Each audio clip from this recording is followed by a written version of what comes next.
child rearing, the millennial generation, trends in society, politics, economics, business, religious liberty, the Constitution, public policy, foreign policy, military policy, tensions in the Middle East, abortion, homosexuality, pornography, sexual ethics, media, technology, history, and America's godly heritage.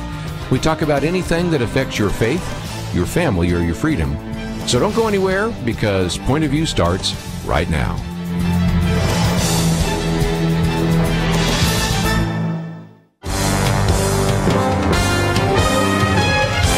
Across America, live, this is Point of View.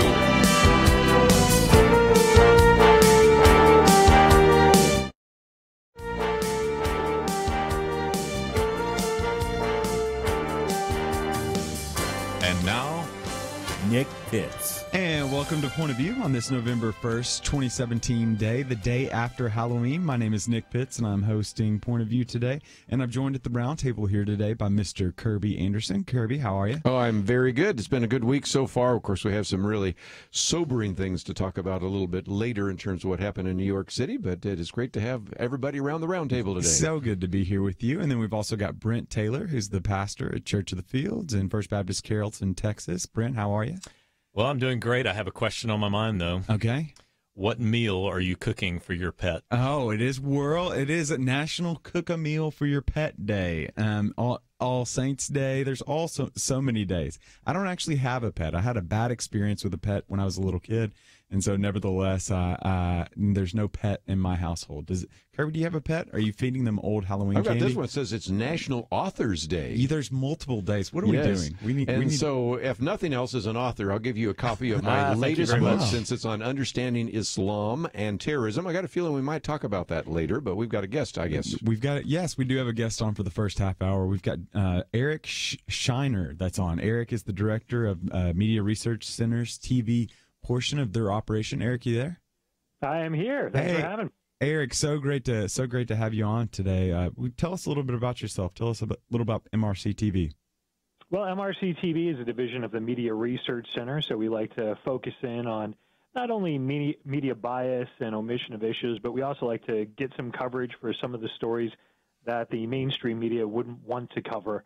So we spend a lot of time down at D.C. at protests and things of that nature, and covering, things like, the religious march and things like that, the mainstream media would ignore. Oh, that's so great. Now where can our listeners find more information about MRCTV? You can go online and go to www.mrctv.org.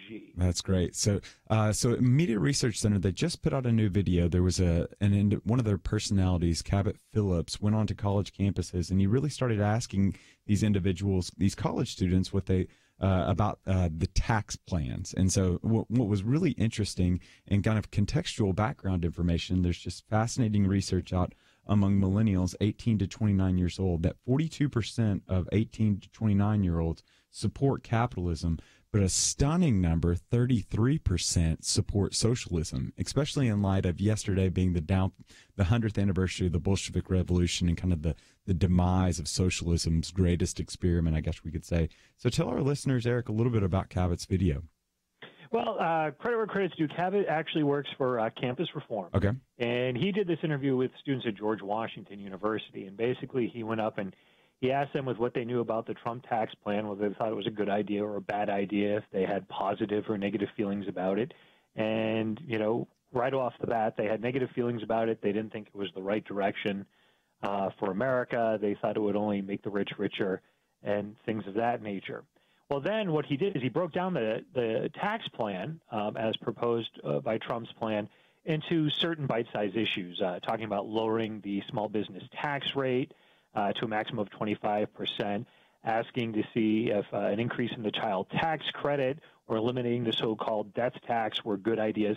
But instead of saying these are parts of Trump's tax plan, he said, well, Bernie Sanders, he has his own tax plan, and Bernie is suggesting, that we eliminate the so-called death tax, or we decrease the small business tax rate. And when they were told that it came from Bernie, they all thought it was a good idea. It was the right way to lead the country. These were wonderful ideas. And, of course, at the end he said, well, I'm really telling you elements of Trump's tax plan. how do you feel about that? And of course, they were shocked. Wow. So based on some of the research that you've done at the Media Research Center, do you really think that there's just this sense that the media has such an influential position now that the personality in our age is able to influence these college students to such an extent that they're not even willing to better understand the issues, but really just gravitate towards personalities? I think there is a gravitation towards personalities. I think, obviously in this case, when the students were presented with the issues and presented into it logically, and they thought about it for themselves instead of making a snap judgment based on the personality. When they thought about it for themselves, they came to the idea that, oh, you know what, this is actually a good idea. And I think it is. It's what they're learning in the classroom. It's what they're being told by the mainstream media.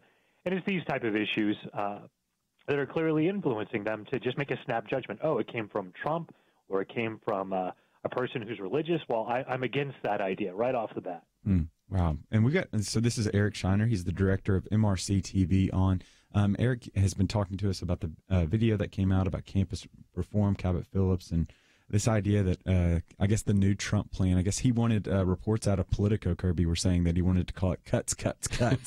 And I don't know if that's necessarily something that they want to get on board with. But you bring up really great points, Eric, and I'd love to kind of continue to press in on this with you. I'm a history guy, and so I kind of fall into the world of what Winston Churchill said. The further I look back into the past, the more clearly I see into the future. And just based upon some of your research, was there a particular time where the media started taking kind of more of this biased shift? Is there a group of individuals that really just kind of set the ball rolling to where we are today? Well, I mean, there's so many points that you can look at, but I think the biggest thing that you see now is the media's current opposition to the president. I mean, I think we've seen a lot of media bias in the past where they would obviously favor left-wing issues and left-wing stories. But, I mean, now you have a press that's really just out to get a president. I mean, there's not even they're not even trying to disguise it. And I think that level of veracity going after the president and just we had a video recently of a reporter, the first question off the block is, Mr. President, why do you lie? Well, do you agree with lying? And it's like, really, that's your first question for the president of the United States right off the block? It's not even an attempt to hide it anymore. It's just, it's venomous. It's venomous. And I don't think we've ever seen it on this level before. Yeah, when I look back into history, it's just so fascinating that there's always been this kind of adversarial relationship, Kerby. Certainly has, but we've got Ed Klein on tomorrow with us, and he's got the book All Out War and the plot to destroy Trump. So we'll probably talk about that a little bit. But, the other thing I've noticed about this, Eric, is that if you go to your website, you've got a whole series of others where you have one of the talk show hosts joking that Republicans are more evil than Darth Vader. You have one of these where one of these representatives was upset that this terror attack yesterday takes away from the collusion issue. So we're in a politicized environment that, even though I'm the old guy around the table, I've never seen before. What do you say? I agree. I think we've never seen it before. And as we were talking earlier with the college students, you have a situation where in the Georgetown University paper, the students put out an editorial saying, you know what, we need some conservative professors because ideas aren't being challenged. We're only hearing one side of the story, and you're basically allowing, one specific political ideology to have a monopoly on campus. And, even we think that's not such a great idea. But, that's the type of indoctrination you're seeing. Recently here in Northern Virginia, we saw at a middle school in 8th grade had a worksheet about the political spectrum. Wow. They threw the KKK and with conservatives, even though that's not historically accurate. Wow. We've got to take one of those breaks, Eric. We'll be right back with you right after this commercial break.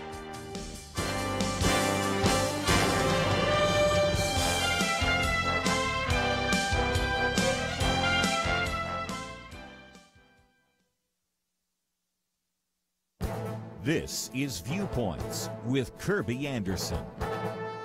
In many of my commentaries, I lament about how just about everything has become politicized. We can attribute that to the fact that we live in a nation that is divided, but Daniel Foster has an additional explanation: social media. He explains this in his column, Everything All the Time. His perspective is simple. It is no longer the case that technologies of communication merely accelerate the public discourse, but now ensure that every possible public discourse happens simultaneously. In other words, we don't hear these comments one after another. We hear every comment all at the same time. We always have conflicts and differences of opinion in this republic, but these seem to have intensified because of the means of our communication. We could work through our differences at a pace consistent with social cohesion, but now we get a no-holds-barred battle royale in which all things are always at stake. Football and the national anthem provide a good example. We were told that Colin Kaepernick did not have a job in the NFL because he was either A, a terrible quarterback, or B, was being blackballed by the NFL owners. Foster argues that the truth was obviously in between. He's a middle-end NFL talent who might have had a job if he didn't come with so much baggage. Of course, the discussion quickly moved beyond him to many of the other NFL players that decided to kneel during the national anthem. Either they were presented as saints or traitors. Lost in all of this was the reason for their actions. In this world of new media, everyone's opinion is available simultaneously, and the most strident opinions are often given more attention because they're more extreme. There is little time to digest them and evaluate them because they're coming fast and furious. I'm Kerby Anderson, and that's my point of view.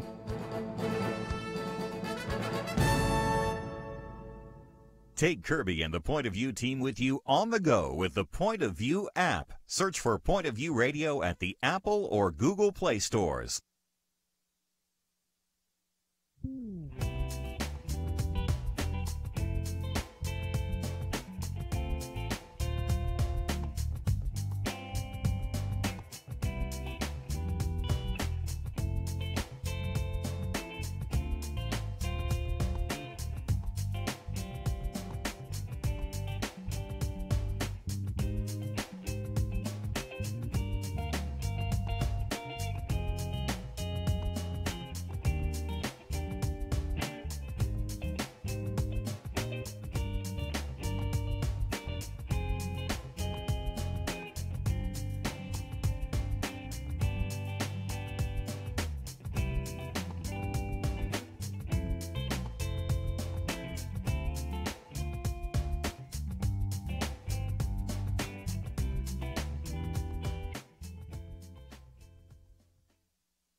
You're listening to Point of View, your listener-supported source for truth.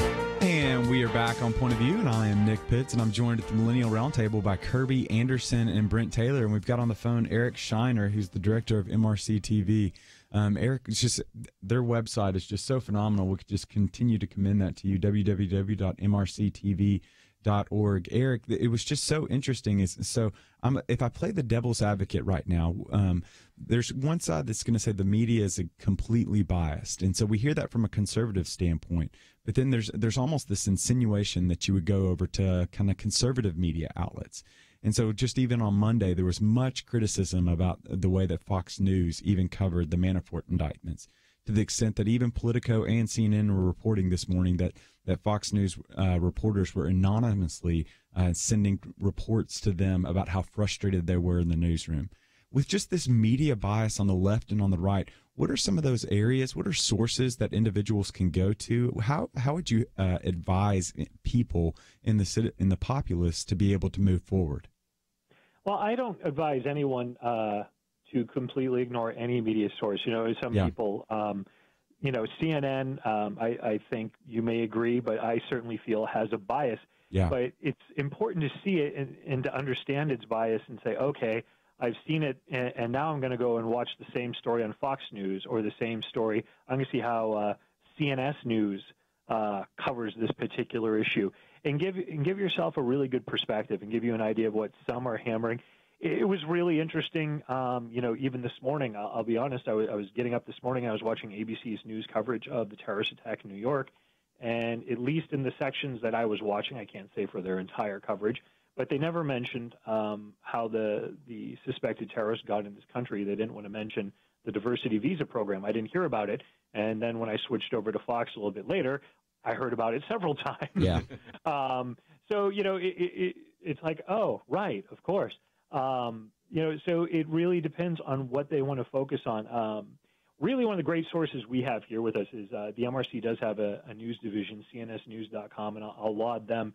They're very good about just getting the quotes directly, from Congress and from the paperwork that's filed, regardless if it's Republican, Democratic, whether they're conservative, whether they're liberal, and just putting it out as it is and just pointing out these elements as so-and-so said, and it's right there in black and white. So that's a great resource to have here. Eric, one of the things that comes from this work that was done by Cabot Phillips, which again just makes me smile. It reminds me of in the old days, Jay Leno had jaywalking, and of course now you have all sorts of other late night talk shows that have followed up on that as well, is that you see that you have sort of this, what we call confirmation bias. In other words, I only read the things that I know I'm going to believe in, and I'm only going to accept those that have the right label. When told that they had the Bernie label, oh, that's all good. 25% tax rate, oh, that sounds good for a small business. Getting rid of the so-called death tax or the estate tax, oh, that's good as long as Bernie says it is. But the moment it's Trump, well, then it's bad. And so if there's a lesson we can pass on to our listeners, it's to look beyond the labels, because even individuals with whom you'd have disagreement might have good ideas, and vice versa. Even some of your heroes might put up with some pretty brain-haired ideas. True, right? Absolutely true, and I think you see a lot in today's social media. People on Facebook will defriend those that they don't politically agree with, and I always think, well, that no side is completely wrong and no side is completely right.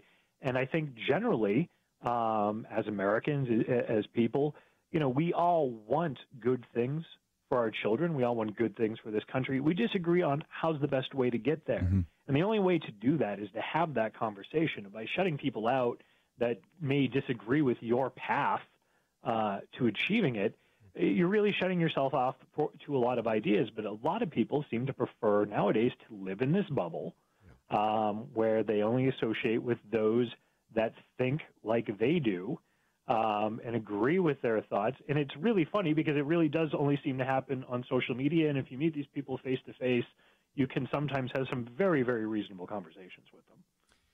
Years ago, there was conversations that were happening, not just in churches, but across America, about the idea of living a purpose-driven life.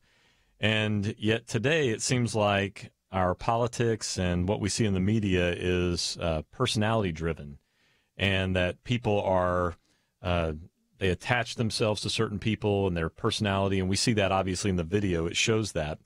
When you look into the future, though, what do you see as to where we are going? How can we help people better be prepared? I was asked the question just recently. Someone said to me, I don't know what to watch in the news or what to believe in the news anymore. I don't know who to trust. I don't know where to go. And that makes you nervous as you think about the future. What do you see from your perspective as to where you think the shift is going to happen with the media?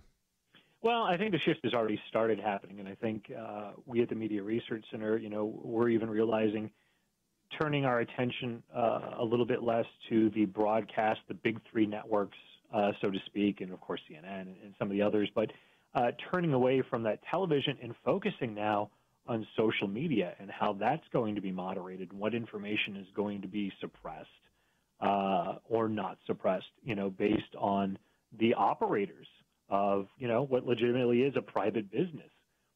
On these social media forums, what information is going to be pumped up, what's not going to be let go. And that's where you're going to be seeing, I think, the media bias in the future. Excuse me, a little dry throat here. Oh, no, you're fine. I kicked on in the office. No, you're fine. I'm fascinated by that because there used to be a thing such as called gatekeepers. These gatekeepers were individuals that really regulated some of the information to largely in the past to be able to make sure that credible voices and truthful voices were put out there. So there was opinion pieces that were put out by individuals that had a certain credential to be able to speak into that issue. In social media now, I was at an event last night, and an individual named Victor Hansen said social media has made lions out of cowards, and it's the extent that really just as long as you can breathe and you can type something, you really have a voice. And so there is that kind of sense that it's almost like the wild, wild west out there, because you really there's no gatekeepers whatsoever. As long as you have the wherewithal and some bit of coherence, you can put something out there. Not only can you put something out there, but I mean, you also have to think on the other end. And what you're seeing at a lot of college campuses is they have people that they feel should not be allowed to speak. It's just this suppression of the First Amendment. If they disagree with you, they don't want to hear it at all. And even, they can handle it on social media because, like you said, they can either, be anonymous and just make comments, or they can, follow certain personalities that they like or defriend people that they disagree with. But when college students, when it comes to their campus, the Cato Institute did a free speech and tolerance survey recently. And, they say, I think it was 64% of Democrats responded that if you want to say that transgender people have a mental disorder, you should not be allowed to speak. If you want to say that, all illegal immigrants should be deported, it was 54% said you should not be allowed to speak. So it's really interesting that, okay, it's one thing to disagree with somebody, but to absolutely say they should not be allowed to speak and we shouldn't allow these opinions to be heard, it's amazing the level of support that gets. And then you have groups like Antifa that are out there, using violence, and their concept is, well, your words are violent. It's like, well, no, you're weaponized. You are the one that are choosing to weaponize the words. This is not physical violence. This is two very different things. It's fascinating. So Transom, Ben Dominance, just he sends out the Transom every morning, and it's more conservative leaning. And there was some fascinating research that kind of speaks to what you were talking about. He said that 51% of strong liberals, individuals that self-proclaim as strong liberals, say it's morally acceptable to punch Nazis. And then he goes and says 47% of Republicans favor bans on building new mosques. 53% of Republicans favor stripping U.S. citizenship from people who burn the American flag. 51% of Democrats supported a law that requires Americans use transgender people's preferred gender pronouns. We're moving into a world where individuals are intolerantly tolerant, right? That we are just so vitriolic towards one another that we're not even willing to put up with an individual's opinion if it doesn't co-align with ours, which is so detrimental to the American experiment, because we've never been able to fully agree on every issue with one another, but we have been able to disagree with civility. And it's almost to the extent that we need to try to depoliticize the environment while also remaining somewhat politically engaged, correct? I would say that's a great example. I mean, depoliticizing the violence, or at least the environment, or at least being open to having conversations with others and being engaged, and realizing that just because someone, if you're a conservative, just because someone's a liberal, that doesn't mean they're evil and they're horrible. That they might have some good suggestions, and maybe you won't agree with a lot of them, but it's worth discussing it with them. And the same's on the other end as well. That's so liberals true. should be open to having these discussions with conservatives. And this has been, Eric, thank you so much. This has been such a helpful conversation. And that's Eric Scheiner from MRCTV.org. And we'll be back right after this. A 2013 survey asked people around the world whether sex without marriage is morally wrong. Every country where more than 90% said, yes, it's morally wrong, Islamic. The worst two, tied at 6% saying it's wrong, France and Germany, the nations of Calvin and Luther. Catholic Italy, 11%. Simply sad. The United States, well, 31%. Not even 1 in 3 thinks extramarital sex is morally wrong. Our nation needs a truth team very badly. Support Point of View Radio today at pointofview.net. Set up your monthly gift by clicking the Truth Team 360 picture and then carefully follow the directions. pointofview.net. By phone, you can give at 1-800-347-5151. 800-347-5151. Or mail that first donation to Point of View, Box 30, Dallas, Texas 75221. Box 30, Dallas 75221. Point of View will continue after this.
are listening to Point of View.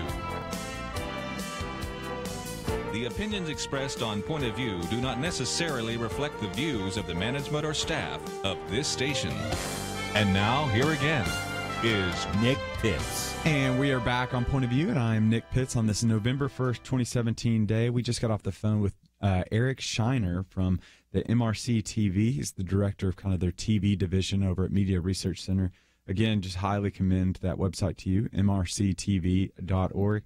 And we've got a great show for you today. There's just a lot of stuff going on in the news, tragically, and then also just some really interesting stuff. Everything from the Uzbekistan man who was identified as the truck driver from yesterday is still recuperating in a New York City hospital, to kind of some of the anti-Gillespie ads that were shown that kind of have a tinge of racism to them. And then also a great piece by Arthur Brooks that was in the Atlantic that talks about how fear can make you a better person. And so we're going to jump to the top of what's on a lot of people's minds right now, with just the tragedy that happened around this time yesterday in New York City. An individual, a former Uber driver, 29 years old, drove through a pedestrian kind of on a walkway and killed 8 people and injured 12. And it was reported by NBC News that this man, when he exited his truck and got out and shouted Allahu Akbar, Allah Akbar, which says God is great in Arabic, which is one of the defining signs of kind of just some of the violent vitriolic that's been associated with ISIS. And what we're continuing to hear is that there were a lot of materials in his car that had ISIS, kind of gave it to the ISIS association. And Kerby, this is just very distressing, because what we're continuing to see is that though their influence is diminishing in Syria and Iraq, it continues to ripple out, especially here in the U.S. Well, a couple of issues, but let me just take one. I know around the table each one of you will have a different one, but one is that we have been very successful in defeating ISIS overseas, and so some people have even said that might end up actually surfacing these kinds of attacks. And this, of course, is not the first time where terrorists have used weapons that are actually vehicles. You can think of course, what happened in France, in Nice, France, on Bastille Day, or you can think of what happened later in Berlin, or perhaps the most recent one is the Los Rombos in Barcelona. This is going to be difficult to actually defend against, because it's a single individual getting a rented truck, this one coming from Home Depot. And I'll come back to that in just a minute. Why did he go to Home Depot and not Ryder's? That's kind of an interesting little side note along the way. But nevertheless, then being able to pick the time, the location, and the problem is that if you are in the New York City police force, you're in Homeland Security, you have to be right 100% of the time. A terrorist only has to be right once. And so these are very difficult kinds of actions to defend against. And I think an illustration of what we might be in for in the future, as sad as it is to say that. Well, and he's been, it's said that he's been radicalized since he's come to America, which is an indication that it's not just what is happening overseas, but it's right here at home, which calls for vigilance among the people of this nation to be able to protect our home base. And yet at the same time, we need, it should drive us as believers to be reminded that the government can do what the government can do. Our incredible security that we have as a nation is not based solely upon what people do. It's based upon how the Lord has blessed us. And we as a people must continue to pray for our nation, continue to call out on behalf of our leaders, those who are in law enforcement, those who work in Homeland Security. The power of the gospel must continue to go forth in our country today, because it is just getting darker and darker in our society. Yeah, I'm reminded of Ephesians 6, right? So the enemy is not the Muslim, it's the prince of the powers of the air, and the ruling powers and principalities of this air. And those are individuals that are to be loved and not feared and hated. And so, you know, Kerby, it's just very interesting. If I reflect back on the previous segment that we were talking about, in the sense that we want to give free speech where free speech is due, and that's just one of the founding bedrocks of the American experiment. but we're also seeing how that free speech is being utilized by terrorist organizations here in the U.S. through social media avenues in order to train up these individuals that are just these lone wolf terrorists. You know, Brent was just talking about the fact that some of this happened here. The radicalization takes place in two ways, and I write about that in my book, Understanding Islam and Terrorism. Those were some materials that I added, because I wrote on this 10 years ago, but I realized I didn't have whole sections on how we have various individuals radicalized. Didn't even have the word ISIS in the book, so that's why the new book. It's really a refresher of a previous book. But one of the things we recognize is the group that they are associated with. When we hear them say that they're lone wolves, that is true in the fact that he was one individual. Yeah. It is not true in terms of the fact that where did he go? He went to the Omar Mosque. Now, again, for those of us who have been kind of reading about this over the last 17, 18 years, we recognize that that was one that was already somewhat radicalized. And so he's picking some of that up by going to a relatively radical mosque.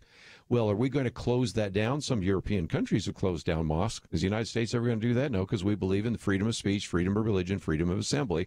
So that's one issue. Number two is, even if you could close down some of these radical mosques, and I'd love to hear from our callers if they think that's even an idea that we could even pursue.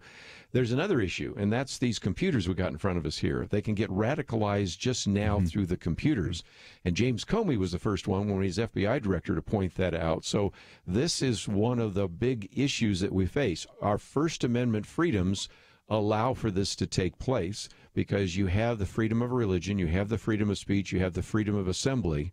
And so unless you are engaged in outright treason or terrorist activities, you're going to be able to use those freedoms against us. And that's, in some respects, you just hate to say this way, but it almost is the price you pay for freedom in America. Yeah, and Kerby brings up a lot of great points, and one of the accentuating points that he brings out is we'd love to hear from you. And so you can call in at 800-351-1212. Again, that number is 800-351-1212. Brandon, it's so important for, I think about this from a Christian perspective, and it's so important for you to have that freedom of speech, for you to have that freedom of religion, for you to have that freedom of assembly as a pastor, because you recognize the power of the people of God gathering together, the influence that they can have towards one another. So you don't want to see that restricted, do you? Well, you don't want to see it restricted, because that is one of the important ways that the gospel message goes forth.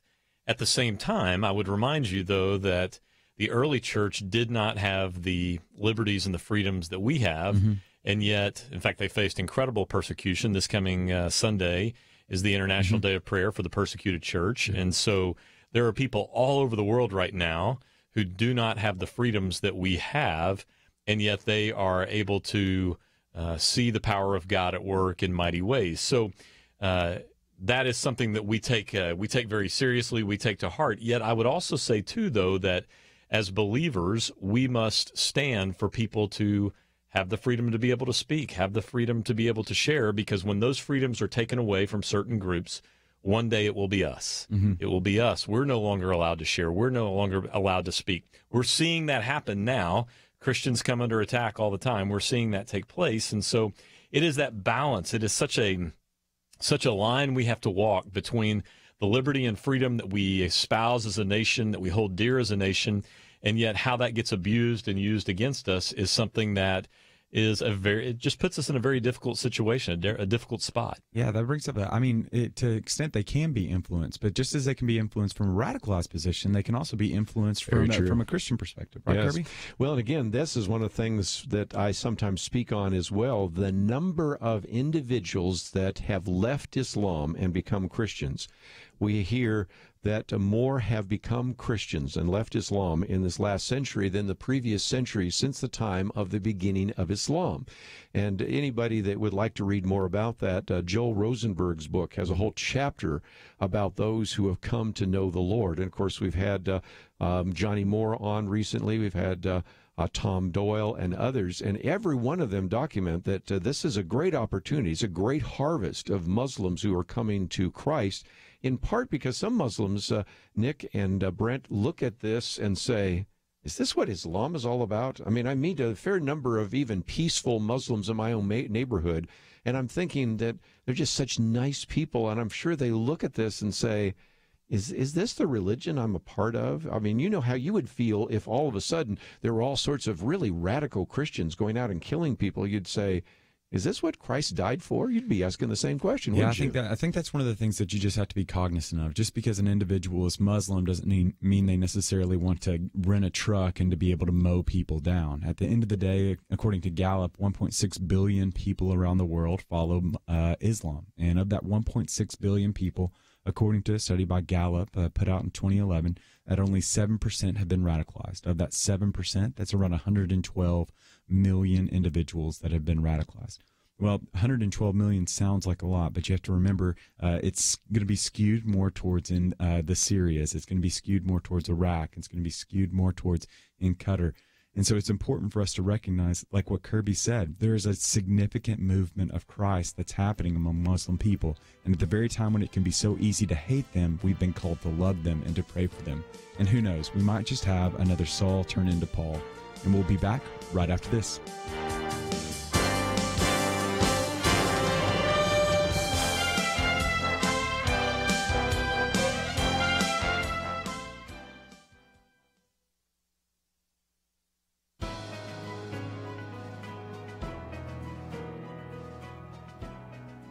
Welcome to the First Liberty Briefing. I'm Jeremy Dice. Governor Bill Haslam of Tennessee has signed into law a measure protecting the religious liberty of Tennessee's student athletes.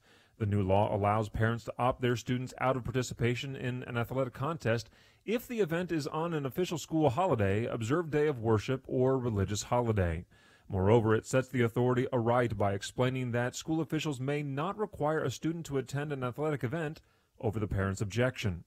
Some wonder how necessary such a measure is. They argue that schools already respect the religious choices of student athletes and do not punish those students who, for religious reasons, sit out of scheduled contests. That, I suppose, is a debate for the ages. Whether athletes should participate on holy days is not a new issue. Just watch the classic movie Chariots of Fire as but one example. Nonetheless, it is good to see the state of Tennessee explicitly stating that its school districts should be mindful that there are things to be respected of higher importance than sports. Athletics can teach students much about life, diligence, and teamwork, but life balance is a critical element taught by sports in school as well. Today's student athletes are tomorrow's business leaders who may be required to accommodate the religious practices of employees. Let us hope they learn the delicate balance of freedom well. To learn how First Liberty is protecting religious liberty for all Americans, visit firstliberty.org. You can learn how to protect religious freedom in the workplace, public schools, church, the military, and more by downloading First Liberty's free Religious Liberty Protection Guide at firstliberty.org. That's firstliberty.org.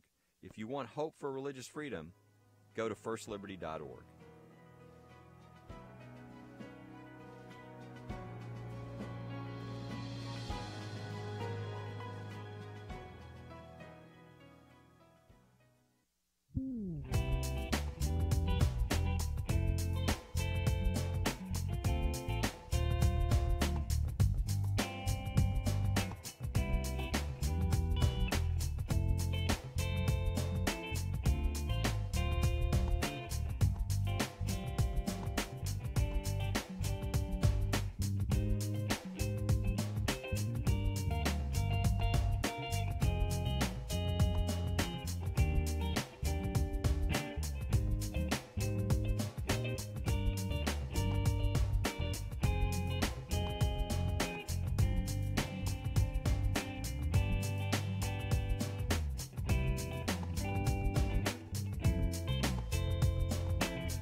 Now, back to Point of View, your listener-supported source for truth. And we are back on Point of View, and I'm joined at the roundtable today by Kerby Anderson and Brent Taylor of First Baptist Carrollton, Texas. And we have been talking about just the tragedy that happened in New York City. And just as we continue to learn more, we're continuing to see that this individual that's still alive has significant ties. At least he's giving himself significant ties to ISIS. And really, ISIS, we were talking about over the break as well as in the previous segment, is just the sense that not every Muslim has been radicalized, but there is this tension that exists within Islam, which at the very core of what it means is surrender. And it means peace, it means surrender is kind of the two definitions that have been given, is this idea that they're going to surrender to the leader of their mosque during that time. Well, and that's kind of the understanding, because this idea of submission, Islam means to submit.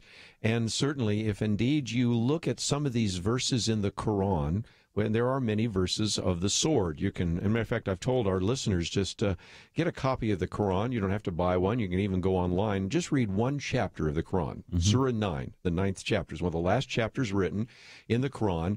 And you have to understand there's also this philosophy known as abrogation. That is, later revelation can abrogate or invalidate earlier ones. So this was one of the last ones written, so it abrogates everything else.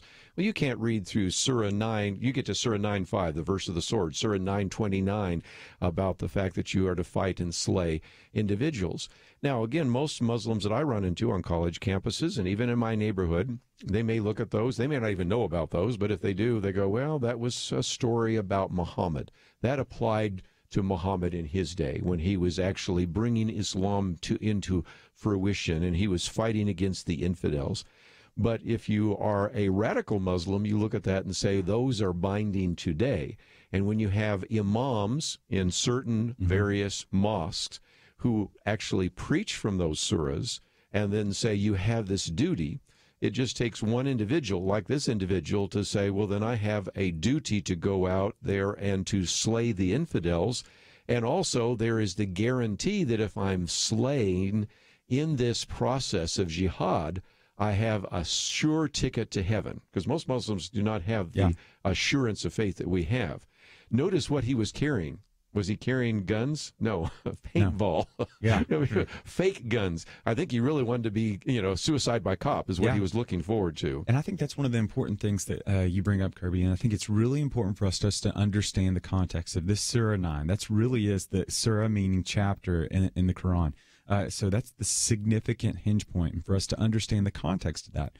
So Muhammad he lived a very short life, Muhammad lived a very short life, and it was in 631 that he was going to die in 632. He's in a brand new land that he had just moved his people to, and he's recognizing that he's really wanting this thing to survive, because it's a human experience. It's very much a part of the human experience. Right. We want to leave a legacy. He wants to leave a legacy. So in that very last year, he writes Surah 9 that he would say is under divine revelation, and he writes that to the extent that he wants to see his people fight in order that they might defend this thing that Muhammad has now started. And what's so significant during this time is he's moved the people to a brand new land. It's a polytheistic land, and there's much infighting that's happening during that time. And so when he writes Surah 9, he's really hoping at the very end of his life that these are going to be, his followers are going to be able to have something that survives past him. And so what we saw is it has survived past him from 632 when Muhammad died to 732, which is the Battle of Tours, and Charles Martel kind of shuts down Islam from its expansion, because over that next 100 years, Islam just flourishes everywhere from the western part of China all the way to northern Africa. It just spreads wildfire to the extent that today, like I said, it's anywhere from 1.6 to 1.7, depending upon the survey that you read.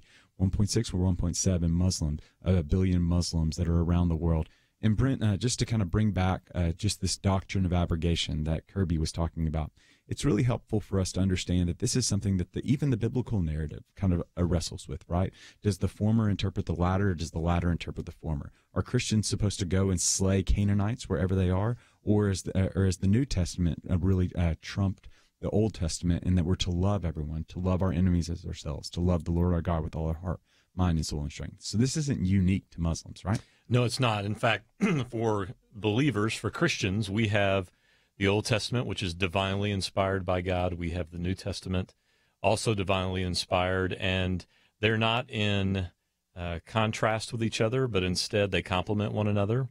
And yet there is a new covenant that has come, and this new command I give to you, Jesus says. And so there are things that we see in the Old Testament that oftentimes we look back and we don't understand, well, why did that happen then? Or What is the purpose of that? What does that mean for me now? And yet the New Testament paints such clear pictures that Jesus speaks to us and how we're to love one another, how we're to treat one another, and how we're to operate in the grace that he proclaims. And so this is not unique to just one group. It's not just unique to the Muslim faith. It is something that we as believers have to wrestle with as well. You know, one of the things I might just mention just before the top of the hour, one of the things we made available to our truth team were these little booklets. And the first one we have right here is the biblical view on Sharia law, which is one of the things we're talking about. Of course, so I've mentioned my new book on Islam. And so we have said for people that give $45 a month, because we've been around for 45 years, they receive those automatically. But I might just mention that those are some of the resources we always try to post on the website so that you can be equipped. And one of the things I put in the book on Islam and terrorism is I have a whole section before I get to terrorism on how would I witness to my Muslim friends. You know, all of us around the table have Muslim friends. I'm going to be at the Kanakut Institute next week and training them on how to talk to the Muslims that they come in contact with. And the good news is in the Quran, Muhammad tells his followers to read the before books. What were the before books? Those are books written before the Quran. So that actually gives your Muslim friend the freedom to read like the Gospel of John. And another way to get their attention is even in their own Quran, it tells us that Jesus was, interestingly enough, born of a virgin. He is the Messiah. And it also says that Jesus was sinless, interestingly enough. Now, there's a place in the Quran where actually Allah tells Muhammad to actually confess his sins. So he was sinful. So again, you can say to your Muslim friends, would you not like to know about this prophet that is actually in your religion, Jesus, who was born of a virgin, who was the Messiah and is sinless? And again, you can give them a copy of the Gospel of John or something else. You might also pray that they might have a vision, because that's something else that just seems to be sweeping. And I've talked to many of these former Muslims who first became interested in Christianity because they had a vision of Jesus. If you want to be encouraged, go to youtube.com. Don't type in fail army or some of these other things that like my roommates would do, but type in visions of Jesus, yes. Muslim visions of Jesus. And what you'll see is just individuals that are sharing their testimonies of, just like in Joel 2, you have individuals that are seeing dreams of Jesus and coming to him. Well, and as Christians, we have got to reclaim the concept of loving people, because we have made it in our culture in so many ways, because we see horrible things happen like we saw yesterday, and we've seen dating back for literally decades, going back to terror. You know, terrorism goes back a long way beyond 9/11. But as believers, we have got to be people of not only faith, but people of love. Faith, hope, and love. And when we talk about loving people and loving our enemies, the people that we often think about is that person in our church who drives us crazy, or that person in the office who drives us mad. Yet we need to understand that those that oppose us are people that we are still to love. Christians cannot lose that, because that is our edge. That's what set Jesus apart. That's what made him different, and that's what will help us to stand out in this culture as well. Yeah, so we're reminded of what Paul said in 1 Corinthians 13:13, that the greatest of these is love, that love is going to be that distinguishing characteristic for the Christian. In John 13:35, that's how they'll know us. And so it's just increasingly aware. It's just tragedy like this gives us an excuse to want to hate someone, but at the reality of the day, we know that love trumps all and love never fails. And so continue to love. And we'll be back right after this. Modern life is go, go, go, and Point of View is absolutely ready to go with you. I dare say that most of us have access to either a smartphone or a tablet, maybe even a computer that is app-based. There's a new way to keep up with Kerby and the team, the free Point of View radio app, with quick links to listen to the program live, to keep up and share Kerby's meaty and insightful viewpoints, commentaries, read articles on issues we're talking about that impact you and your family. Did you know you can also watch the show? Yes, radio with cameras. You can access that through the app as well. There's a link to our action alerts, how to find us on the radio across the nation, ways to contact us, and so much more. Visit your app store, iTunes or Google Play. Search for the Point of View radio app. there's no reason not to take us with you. The free Point of View radio app, available now for Apple and Android devices. And when you get it loaded, there's one more button I'd like you to press, the one that says Donate Now. Join Truth Team 360. Support us financially as we support you with the truth that you need. Point of View will continue after this.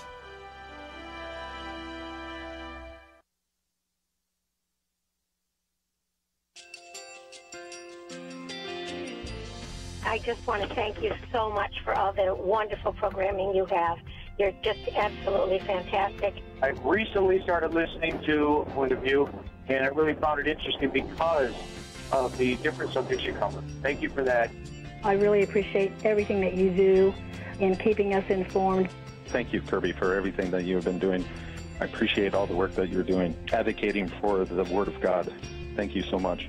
Point of View, I think, is absolutely necessary because it's a Christian perspective, a biblical worldview perspective, and receive very current, up-to-date information about what is really going on, week to week in our culture, which is changing so rapidly, and yet it's morally sliding backwards. Yeah, I'm just, first of all, I thank you guys. Y'all's program is wonderful, and enjoy it every day. I learn so much every time I listen to it. Point of View Radio Talk Show.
Hi, this is Kerby Anderson. You know, each day we take on the tough issues and provide a biblical perspective to them. The topics we cover are wide-ranging: apologetics, theology, prophecy, creation and evolution, intelligent design, marriage, family, child-rearing, the millennial generation, trends in society, politics, economics, business, religious liberty, the Constitution, public policy, foreign policy, military policy, tensions in the Middle East, abortion, homosexuality, pornography, sexual ethics, media, technology, history, and America's godly heritage. We talk about anything that affects your faith, your family, or your freedom. So don't go anywhere, because Point of View continues right now.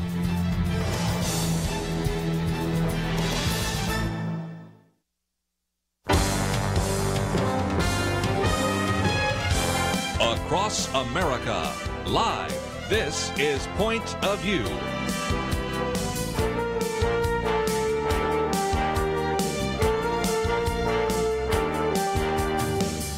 And now, Nick Pitts. And welcome to Point of View on this November 1st, 2017 day. I'm joined at the Millennial Roundtable here in the second hour by Kerby Anderson. Kerby, how are you this I morning? am doing well. And again, for those that did not have a chance to hear the first hour, I hope they'll go back and listen to it, because you guys were just spectacular. So it was really good. We were trying to keep up with you, and you can catch up with it on iTunes at Point of View Radio Talk Show or pointofview.net, or go to the Facebook page. And then we're also joined, the other individual with the deep baritone voice is the pastor from Carrollton, Texas. We have Dr. Brent Taylor with us today. How are you, Brent? I'm wonderful. Glad to be here. Yeah, so always. November 1st, 2017, I have to ask, because it's All Saints Day. It's Cook Your Pet Food Day.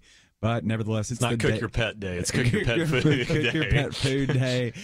So I have to ask, though, Halloween just happened yesterday. What is your candy of choice when it comes to Halloween?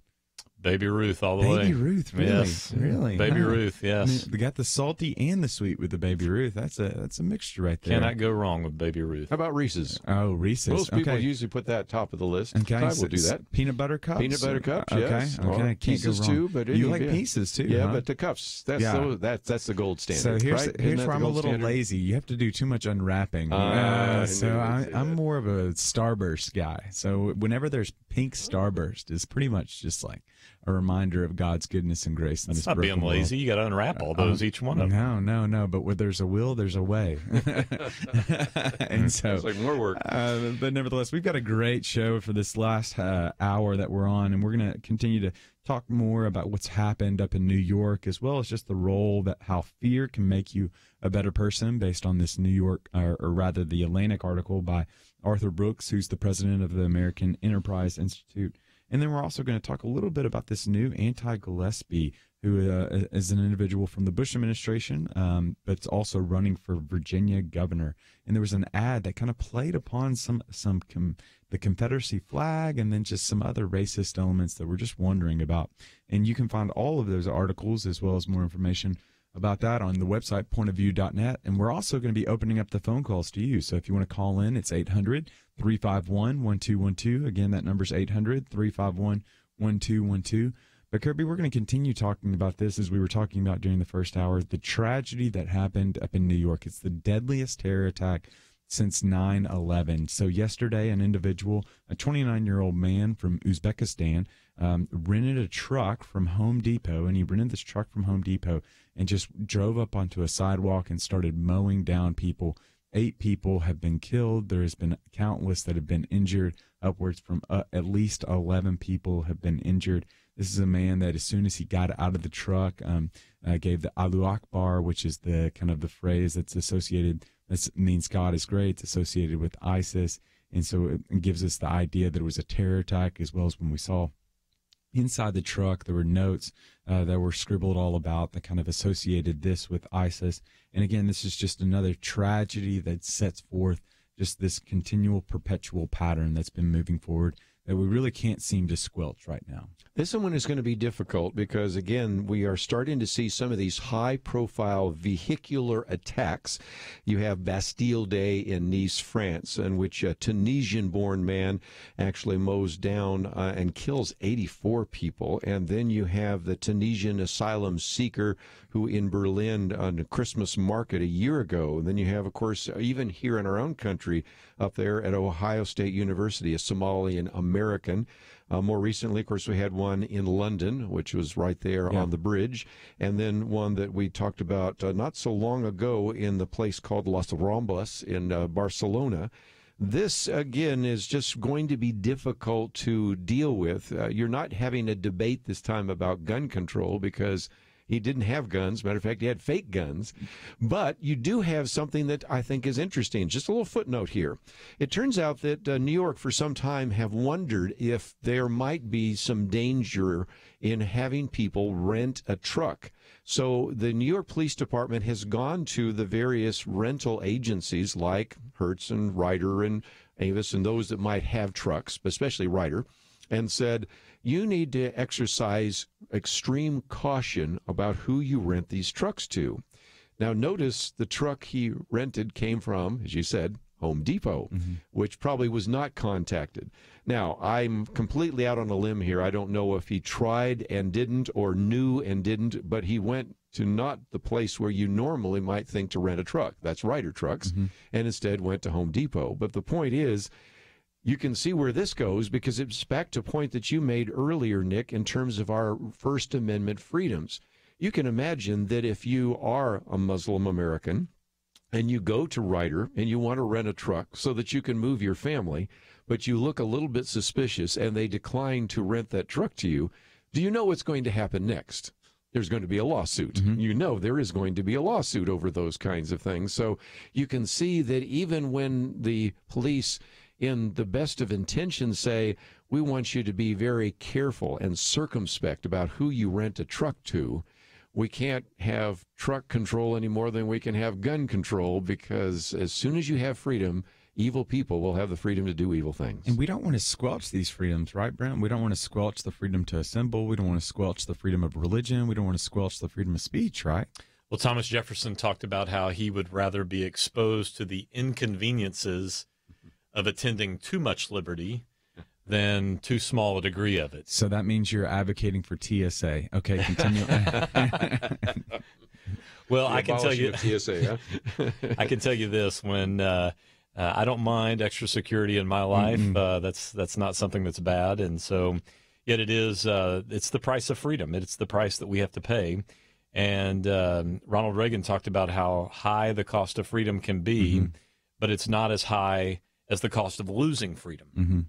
And that's just part of the American culture that we live in today. That's just part of society today that we have to deal with.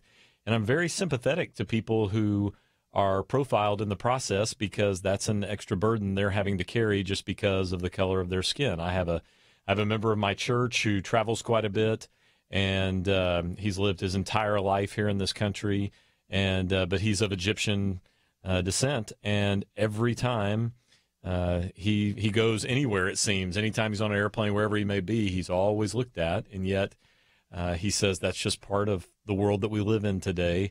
And as I often remind my children, life is not fair, and it's a struggle, it's a burden, and I grieve for people who wrestle with these issues, who have to deal with it on a daily basis, because I don't have to deal with it as much as they do. But it is the reality they're facing. I think that's one of the interesting things, because you say this is an issue, and the idea that there are individuals that have the propensity as well as the will to rent a truck in order to mow down people is an issue that we have. It's a problem that we have.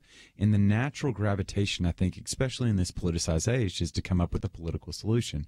But could it not be that there are other ways that we can solve this problem? And Brent, as a pastor, you believe in the power of the gospel message to change hearts and transform minds in order that individuals might not move towards that which is evil, but might be perpetuators of good. And so could it be that we need to be agents of good that seek to make individuals good through the power of the gospel in such a way that we don't need political answers, but rather we have the answer, and his name is Jesus. And so if you'd like to call in and give voice to that, or would like to offer up a question, you can call in at 800-351-1212. Again, that number's 800-351-1212. We'd love to hear from you, and we're going to be back right after this.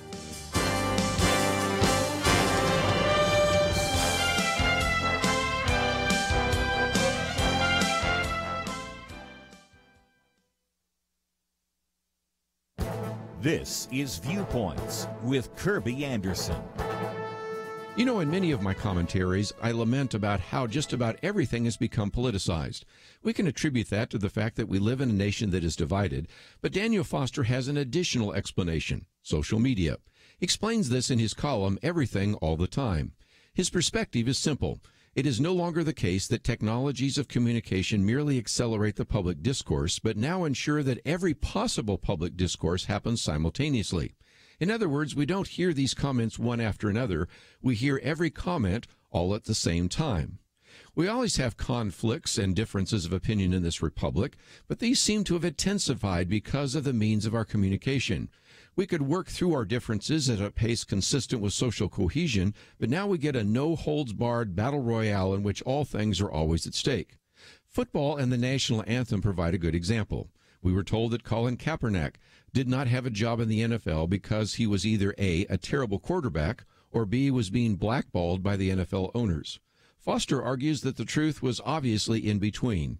He's a Midland NFL talent who might have had a job if he didn't come with so much baggage. Of course, the discussion quickly moved beyond him to many of the other NFL players that decided to kneel during the national anthem. Either they were presented as saints or traitors. Lost in all of this was the reason for their actions. In this world of new media, everyone's opinion is available simultaneously, and the most strident opinions are often given more attention because they're more extreme. There is little time to digest them and evaluate them because they're coming fast and furious. I'm Kerby Anderson, and that's my point of view.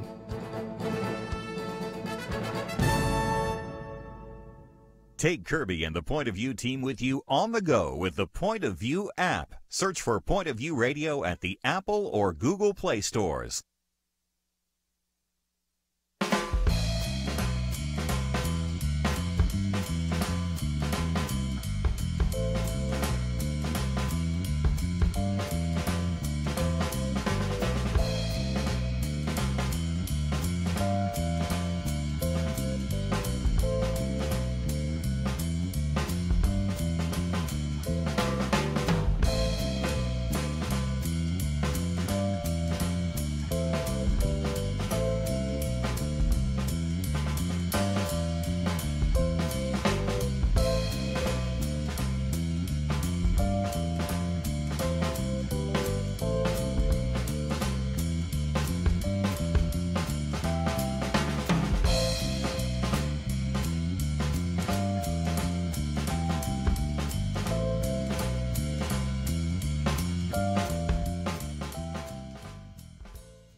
You're listening to Point of View, your listener-supported source for truth.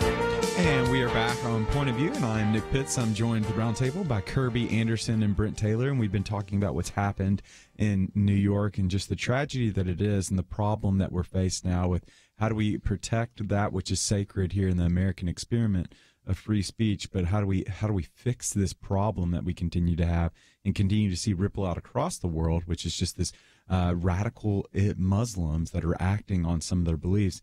And the quick gravitation, as we were talking about before the break, is the idea that we need to have a political solution, but there's also the possibility that there could be a religious solution to this. There could be a variety of different things that we can do to kind of quell some of this violence that's happening. Kerby, did you have any suggestions that you might be able to add? That I do. And first of all, I think we need to remind ourselves that we sometimes don't know of all of our successes. I'm going to see if we can get Andrew McCarthy back on again. He's been on with us before. He writes for National Review, and he's aware of all sorts of times in which we have been able to stop terrorist activities. And if you think about this, and I don't want to overplay this, but this is the worst terrorist attack in New York City since 9/11. And that's 8 people dead. Now, I'm not minimizing the 8 people dead and all of that, but that shows you that really some people in Homeland Security and in the Defense Department and in other places and even in police departments have been able to stem those. But here is a lesson that we can learn. I certainly agree with the ultimate answer to every problem we're talking about today is the gospel. Mm-hmm. But are there some things we can do? Yes, we can be alert. See something, say something. In San Bernardino, a classic illustration where people saw something, but they were afraid to say something because, well, that might not be politically correct because I might be perceived as anti-Islamic, Islamophobic. But there are times when we see some things and some patterns that cause us to be concerned. Does that mean we're going to catch everyone? Well, nobody seems to have seen any pattern with the Las Vegas shooter. And certainly with some of these other cases, the one in Ohio State, which was also a Somali in there running people down, didn't seem like anybody saw patterns. But you go back to some of the campus shootings. I was recently researching some of that for a story on gun control. And there are all sorts of people at Virginia Tech that saw that there was something seriously wrong with this young man. So the principle I'm bringing here is to see something, say something. And so that might be enough to prevent another tragedy like we're talking about here today. I think a lot of people, Kerby, are afraid to speak up, like you say, because they're going to be accused of racial profiling or some form of racism in the process. But I think if we're going to hold our elected leaders to defend our country from threats, both foreign and domestic, that we should hold ourselves to that same standard. And I think we do have to be willing to speak up. Yes, there is a risk that's involved. Yes, there can be a misunderstanding that could take place, and something that some might perceive as being something to cause question might just be something simple and can be easily explained. Yet at the same time, the threat is real, and we have to be willing to have the courage to speak up and say something. One other thing I might just say, since I'm sitting across from a pastor here, I know that we have done a couple of programs here about what churches can do to protect themselves as well. And even in my own church, I've talked with some security people, and I've talked with both police officers and people that are in the security department of the church. And I say, well, have you had any significant threats? They said, oh, you would not believe, some of the concerns that they have. And so there is, again, just some prudence that individuals might have. Right now, most of these attacks have been out in the open market. But would there be an attack against the church? And so this is why, again, I think churches need to pay attention to, entrances and exits and at least having the people that are the ushers and the deacons and the elders pay attention to some of those kinds of things. Well, it's just being smart. Yeah. It's all it is really just being smart, because you think back to the terrorist incident in Beslan, where a school is attacked, the Chechen rebels and the horrific scene that we saw there. You look at the events like that take place in a school, and terrorist attacks are not supposed to take place in schools. They're not supposed to take place while people are riding a bicycle in New York City. They're not supposed to take place in these common areas. But this is the nature of where we are today. These are the soft targets, and there's no place that is away from that. Nothing. The mall, movie theaters, as we've seen. It's there. That's something we all have to deal with. Yeah, nothing is sacred anymore. I think ISIS has redefined the game in which they're using children and women as shields, and Boko Haram is using children as suicide bombs. Nothing is sacred anymore. And so we're going to take some phone calls, and so we've got Andrea right now. Andrea, are you there? Yes, sir. Hey, Andrea, in North Carolina is what I read? Yes, sir. Oh, that's great. What's your question? What's your point of view? Just the gatekeeper issue. I guess I got to keep it real, quick. It seems like that we're real vulnerable because of I have personal experience with the truck rental thing. I pay the bills at my house, and I had appliances delivered, and they didn't. I bought it at Lowe's, but it didn't come as Lowe's truck, and they were shorthanded with drivers. And then I'm just thinking about that news incident with the Walmart truck driver in Texas, and they did catch him, I think, but it wasn't terrorism, but it was an immigration issue. And I think 12 died, and a whole bunch. The refrigeration was no good, and getting over the border, which wasn't terrorism. But nevertheless, what's the word? Our security is just not that good. It's just not. Obviously, with the Vegas thing that just happened, we really had better be good gatekeepers. And like Kerby just said, with churches, with when we hire someone and they're driving a truck to a person's house to deliver an appliance, better daggone make sure that they are who they present themselves to be. Good points.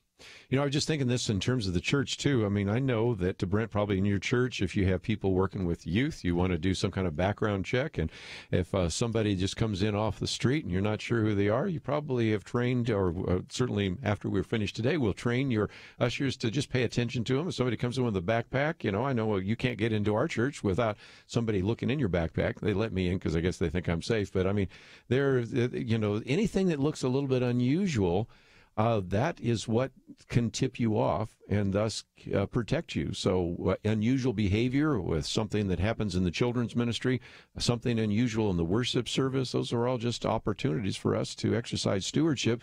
And for people to say, no, I'm just going to pray that God will protect me. Well, in Nehemiah, he told them both to pray and to actually guard the wall, and set a guard against the wall. So I don't think there's a problem between praying for God's protection and also doing prudent things to protect yourself. I pray for God's protection every time I get on one of these highways. And I also put on my seatbelt. And so we have to... there's a good point. We have to be smart, and we have to protect ourselves, and there's nothing wrong with having an alarm in your house and trusting the Lord. Yeah, I think... And having wisdom in how you allow people around children, working with students, people who walk into your place of business, wherever it may be, speak up, say something. I think we're just living in a new world today, Kerby, in which individuals just can be influenced by a variety of issues, a variety of things, and a variety of individuals and websites, particularly, that can just influence individuals. I want a guy that knows how to box, and apparently you know how to do that now. I don't want to brag or anything, but Title Boxing Club, you can hit those bags pretty good. Yeah, I don't want to brag, but if you look down at my knuckles, they used to be bruised, and they're not bruised anymore, but they used to be bruised because my punching skills have just exponentially increased during this time. Pitts McGregor, I cannot wait until that battle takes place. Yeah, it will not be a long battle. But nevertheless, we are just living in a very, it's just, it's unsafe world, and we all know that. Crime rates have continued to go up. These terrorist plots have continued to go up. But we're also, we're put amplified as well, because the internet has made everything known to us today. I know what's happening halfway across the world right now, where that used to not be the case. And there's the proclivity inside of us to want to kind of live in kind of a fearful mentality because of all the security measures that we have. But we can't be fearful of these certain things because we recognize the truth that perfect love is going to cast out fear. But there is a kind of healthy component to what fear it can bring. Fear can make you a better person. Yeah, you're saying. Fear can make you a better person. You've posted an article about that, so we're going to talk about that when we come back from the break. So there's a sense that fear can be a crippling sense, but also fear can be an inducing sense to kind of bring about virtue, can bring about the certain virtuous courage that you might be able to have. And there are a variety of different things that fear can bring about, but there's also debilitating defects that can happen with fear. And so we're going to be talking about that right after the break. And so if you'd like to call in and share your point of view, you can call in at 800-351-1212. Again, that number is 800-351-1212. And I want to recommend the website to you, pointofview.net. If you go on to pointofview.net, what you'll be able to find is there's the Facebook link, which you can click that Facebook link and it'll send you directly to the website where you can watch Point of View as well as listen to Point of View live wherever you are in the world. And also you can access some of these articles that we've been talking about, everything from the latest relative to what's happening in New York to the kind of anti-Gillespie ad that we'll talk about towards the end of the show, as well as when we come back after the break, how fear can make you a better person by Arthur Brooks at the American Enterprise Institute. And so, again, we'll be talking about that, or we'll be taking your phone calls at 800-351-1212 right after the break, and we'll see you right after this.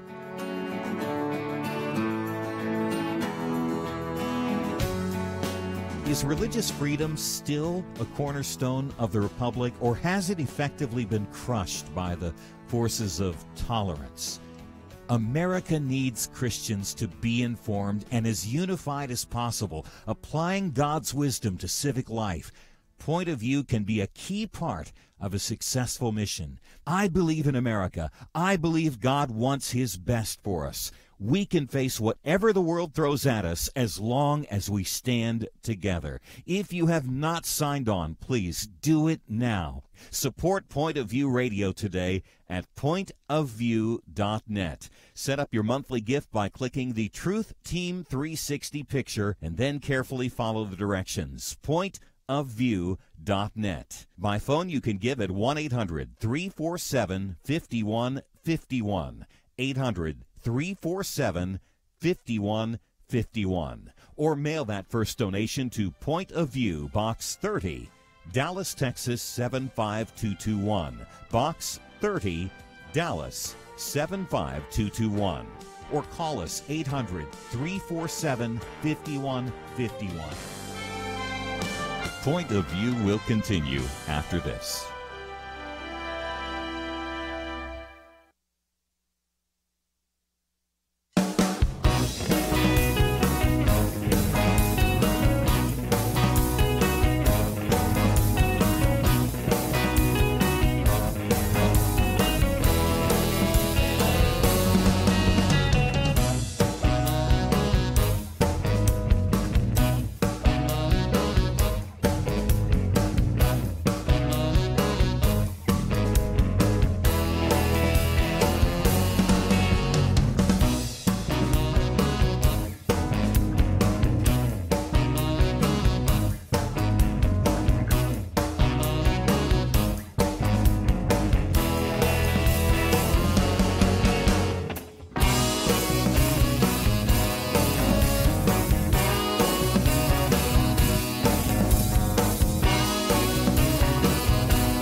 You are listening to Point of View. The opinions expressed on Point of View do not necessarily reflect the views of the management or staff of this station. And now, here again is Nick Pitts. And welcome back to Point of View on this November 1st, 2017 day. I am Nick Pitts, and I'm joined at the roundtable today by Mr. Kerby Anderson and Dr. Brent Taylor of First Baptist Carrollton, Church of the Fields, author, writer, extraordinaire, jokester. Where does the list go on? Krispy Kreme connoisseur, tiny dancer, tiny dancer. There it is. So Brent, tell us a little bit more. So Brent wrote a book that I just highly commend to you. You You can find it at drbrentaylor.com, I believe. That's correct. drbrentaylor.com. You can find his book called Founding Leadership. And what he does is just a phenomenal little book that he explores the brief biographies of each one of our some of our founding presidents and derives leadership lessons from them. And you were just presenting that just recently, right? I did. I had the privilege of talking about one of my favorites, George Washington, and got to talk a little bit about his life and his character and the kind of person that he was. And so I'm always impressed by great leaders and the leadership that they demonstrate. And I just feel like that in our culture today, we need more examples of great leadership. Yeah, I'm reminded of Max Dupree's line, great leaders don't inflict pain, but they bear the pain. And when you think about George Washington, he couldn't shield individuals from pain because obviously we were in the birth pangs of this great American experiment. But he did bear a lot of that pain. And now there are individuals, Kerby, that are wanting to take him out of this thing. Yes. Is that not fascinating? Pull down the plaque there in Christ Church in Alexandria. Now, again, you got at least two guys sitting at this table, and adding you, three, that love history. And you can't even imagine how that affects me.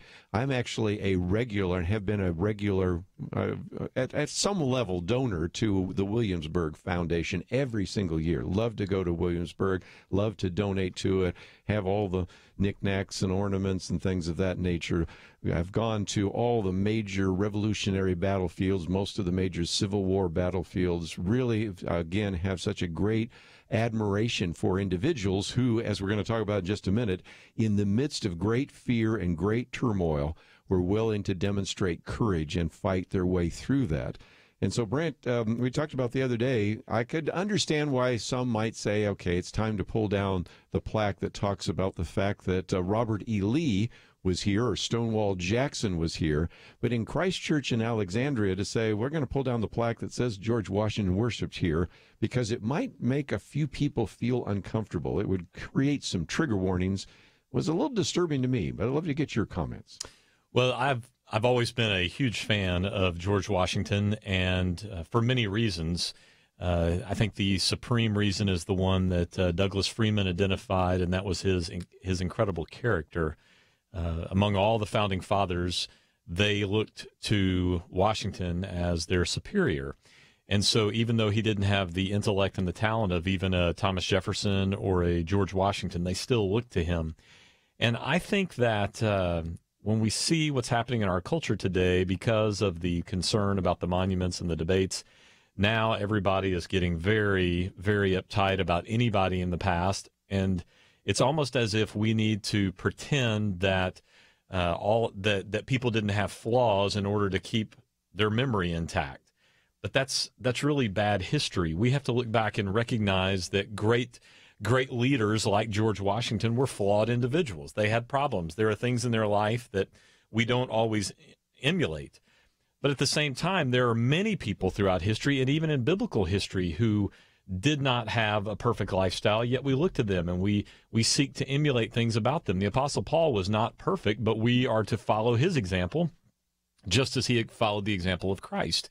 And so I think that you have this great cloud of witnesses. I think looking back on history helps us to see, when we think about the great cloud of witnesses, those who have gone before us in the faith. I think that certainly translates when you're looking at Old Testament characters into the New Testament and what Hebrews talks about.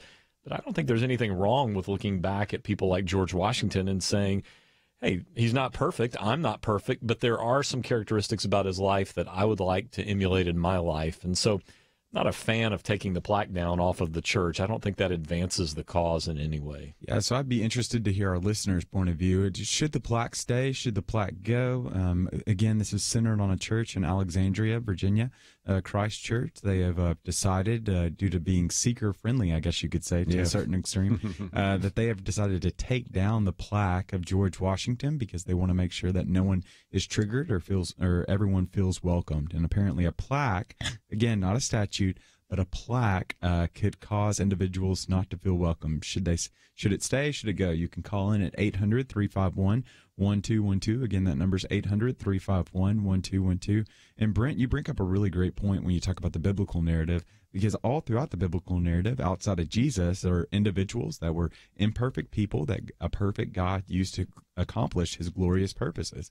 I mean, I think, are we going to take down the statue of David from Michelangelo simply because because of the instances with Bathsheba, because of instances of Uriah? There's numerous instances of the biblical narrative of individuals that are not perfect by any stretch of the imagination. Moses killed a guy, right? And Paul used cuss words, right? So we look at Philippians 3:10.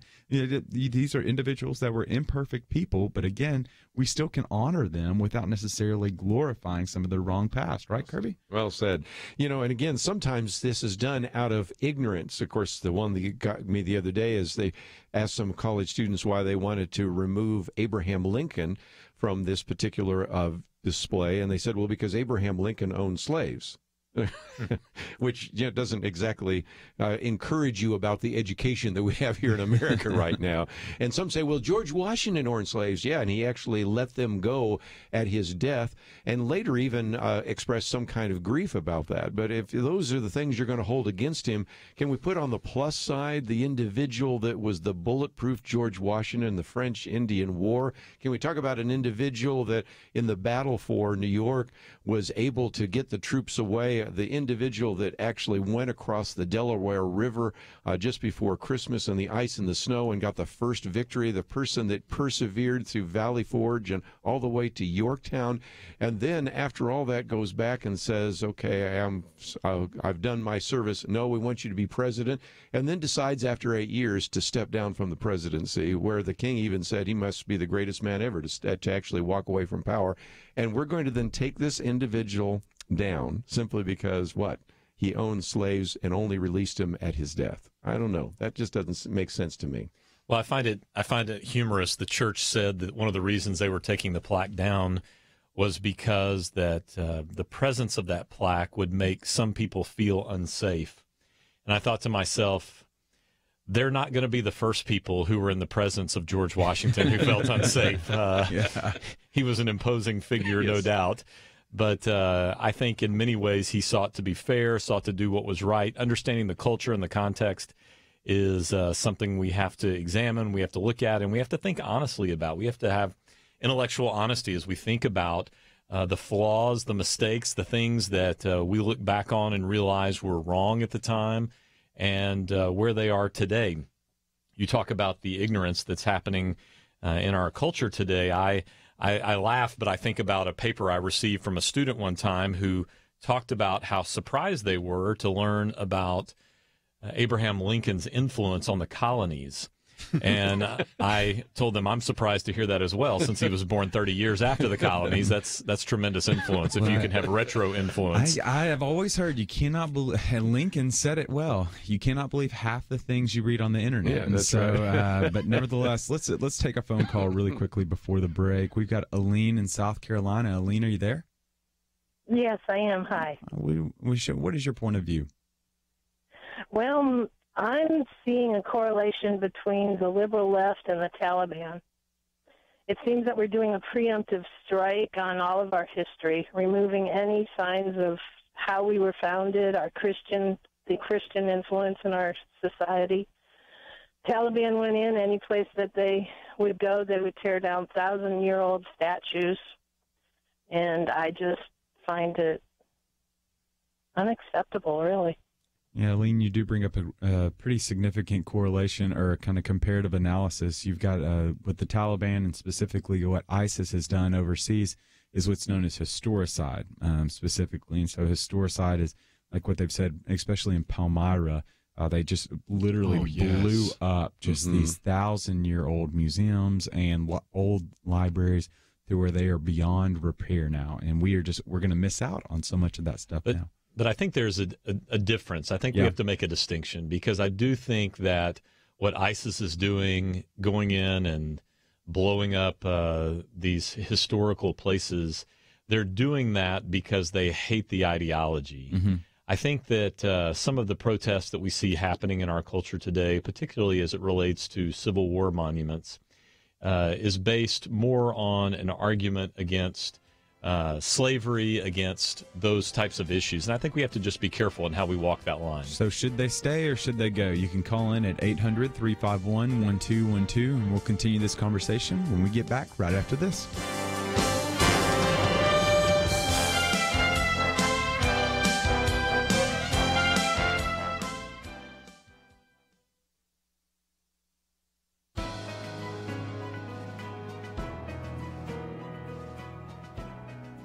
Welcome to the First Liberty Briefing. I'm Jeremy Dice.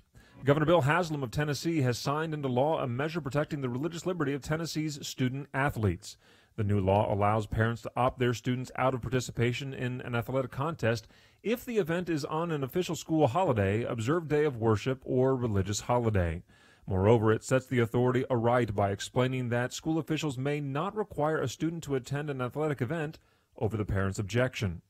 Some wonder how necessary such a measure is. They argue that schools already respect the religious choices of student athletes and do not punish those students who, for religious reasons, sit out of scheduled contests. That, I suppose, is a debate for the ages. Whether athletes should participate on holy days is not a new issue. Just watch the classic movie Chariots of Fire as but one example. Nonetheless, it is good to see the state of Tennessee explicitly stating that its school districts should be mindful that there are things to be respected of higher importance than sports. Athletics can teach students much about life, diligence, and teamwork, but life balance is a critical element taught by sports in school as well. Today's student athletes are tomorrow's business leaders who may be required to accommodate the religious practices of employees. Let us hope they learn the delicate balance of freedom well. To learn how First Liberty is protecting religious liberty for all Americans, visit firstliberty.org. You can learn how to protect religious freedom in the workplace, public schools, church, the military, and more by downloading First Liberty's free Religious Liberty Protection Guide at firstliberty.org. That's firstliberty.org. If you want hope for religious freedom, go to firstliberty.org.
Now, back to Point of View, your listener-supported source for truth. And we are back on Point of View for the last 9-minute segment, and we kind of picked up right beforehand with what's happening in Alexandria right now at Christ Church. They have decided to take down the plaque, not the statue, but the plaque of George Washington, because out of fear that some might be offended by that. And so we've been taking some phone calls, and we've got Casey from Texas right now. Casey, are you there? I am, yes, sir. Oh, Casey, what is your point of view? Well, I take offense at them removing our history. I grew up in Alexandria and around the area, lived in Maryland, near Baltimore. My son grew up there. The history that we have is something that we do learn from, should be proud of, and it's something that helps us learn to be better people when you have those with flaws, as in, your previous conversation regarding Paul, who was Saul and was the worst of persecuted sinners and became, the writer of the majority of the New Testament. We cannot continue to cave in as people because in the church especially, they're removing things from the church that's going to offend people, are they going to remove Jesus next to allow other religions in? It's just offensive. Well, there was one, of course, we were talking about this. I showed this to Kelly Shackelford the other day, one where there is a picture of, and this is another country, but Pope John Paul, and they have a cross, and they want to take the cross down because the cross might be offensive. So we have the statue of Pope John Paul, but we don't want to keep the cross up there. And again, to be clear, they say they're just removing these plaques and going to put them somewhere else. I doubt whether they'll see the light of day, but we'll see whether or not that's the case. So they're not necessarily ripping them out. They said they're going to be relocating them, but we'll see whether they show up in any significant place in the church. So we'll keep on taking some phone calls. We've got Mike from South Carolina right now. Mike, are you there? Yes, I appreciate your show and all you do. I see that, where does it stop? I mean, you've only got one person who is without sin. I mean, does all the monuments and plaques have to be, about Jesus, or I mean, everybody's sinned. I mean, are they going to take everybody off for our money, or are they going to take, where does it end? Yeah, I think, Mike, you bring up a really great point, and then I'm concerned about the protocol. It's not necessarily that that things are being taken down, because I think that's a worthy conversation, especially if there's taxpayer funds that are being perpetuated and put forward to be able to kind of upkeep as well as create some of these things. So I think that's a conversation to have. But what I'm just kind of scared about is, again, just to use the Wild Wild West theme, is this idea that it really is just whoever's the loudest voice. And that doesn't seem to be correct. It doesn't seem to be congruent with the American experiment. No, and that's my concern. I did a commentary about that what we have now is such politicized discussion because everybody's talking at once. Matter of fact, there was a very good column came out the other day. It says it's not like these controversies are coming in sequence. Mm-hmm. They're coming simultaneously, which is the problem you face as a host on Wednesday, and I face every other day. Which topics do we talk about? So they all come simultaneously. So there's, can I use a big word, a cacophony of voices. So the only ones you end up hearing are the really extreme ones, which probably are the minority, where there's a mass in the middle that are going, who's representing my point of view here? Yeah, cacophony is not ubiquitous in my conversation. Nevertheless. Stop using these big words. I'm sorry. I couldn't think of a better word. But nevertheless, you're correct. And I think Yale University, when they were trying to figure out Calhoun College, is a great way. They set up a series of protocols, and there were certain criteria that they could utilize in the future to be able to, not necessarily to make it arbitrary, but to be able to make it fair as they continue to evaluate forward. We're going to continue to take some phone calls, and we've got Ricardo, who's in Georgia. Ricardo, are you there? Hi, yes, I'm Ricardo from Georgia, and I'd like to say good evening, gentlemen, or good afternoon. And I just have a quick comment. I've been listening to this radio program for a while now, and yesterday I was trying to get in, but today I want to say that as far as the plaque in Virginia, I believe it should stay. And one of the reasons why I feel it should stay is because I'm an African-American male, and I believe that if we don't learn from history, we're going to repeat history. And my heart was really broken a while back when Al-Qaeda had destroyed all the artifacts of Nineveh, and the reason they did that is they didn't want anything that can prove that Jonah existed, and they wanted to wipe out Christianity. And if that spirit comes to America, we will fall into that same position where there's a generation that is grown up that don't know God. And my son and I had a conversation. He's a college graduate, and he said, Dad, I really wanted to vote for Bernie Sanders. I said, well, do you really want to go into socialism? And he said, what is that? I said, see, if you don't know your history, you're going to fall right back into socialism, and before you know it, you're a communist. Dad, you're going off the deep end. I'm like, no.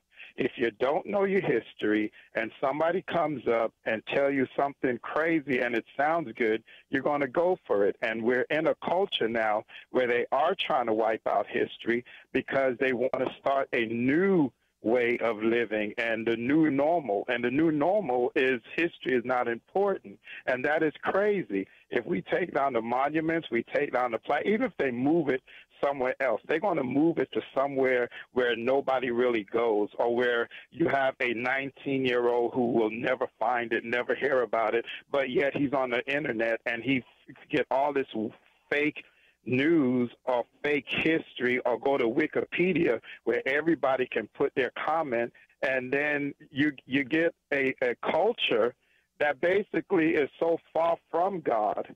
You know, they say, well, I majored in theology, but then you sit down with them and they know nothing about Bible history because it's not important. So we have to be careful how we're taking stuff down or moving stuff away, because it's a spirit that's strategically getting into the minds of those people that are 50 and under. You know, they really, and they're getting them early. You know, because really the children in elementary school, middle school, and high school, they really don't go into history because some of the Board of Education find some history offensive, i.e. slavery. It's something you learn from. It happened. You cannot deny it. Yeah, and if you don't learn from it, you're going to end up repeating it. And that completely agree with you. I teach history, and not only do I pastor, but I teach college students history.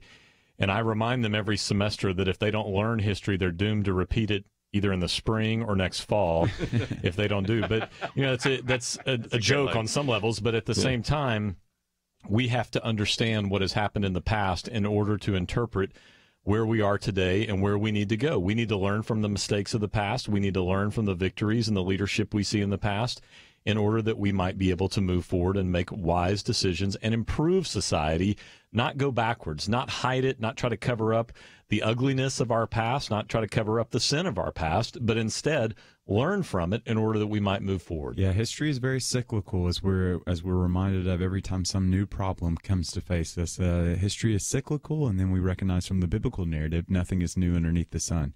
And because we have a God that is before all things, is what it says in Colossians 1:17.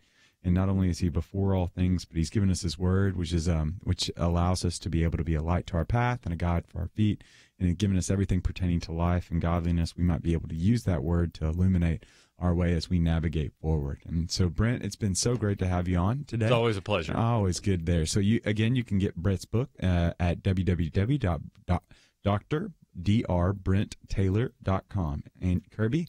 And we have a link on the website. Yep. And we need to have you end with that famous Winston Churchill quote, because you've used it once today. You know, you need to give it to us one more time. Oh, yeah. So Winston Churchill was right. And that the further we look back into the past, the more clearly we see into the future.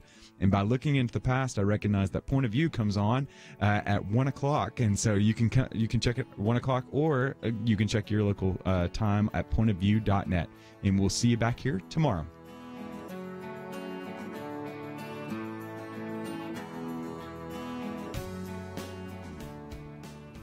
Chuck Bentley of Crown Financial Ministries believes you hold the key to powerful and lasting change.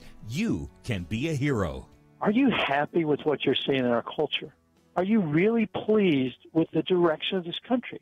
And if you're not, then do your duty. Give. Make an investment. Put your money where your heart's desire is to make a difference. You don't need a colorful cape and costume to be a hero. All you need is to get off the bench and into the game, and to support the fight for faith, family, and freedom. Join the team. Join Truth Team 360 with Point of View Radio. We need heroes to step up this week, today, and do what you can. Visit pointofview.net/team and choose your level of support.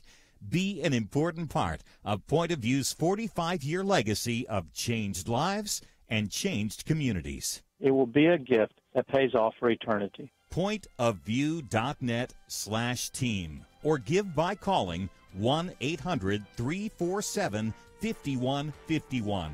800-347-5151. Point of View is produced by Point of View Ministries.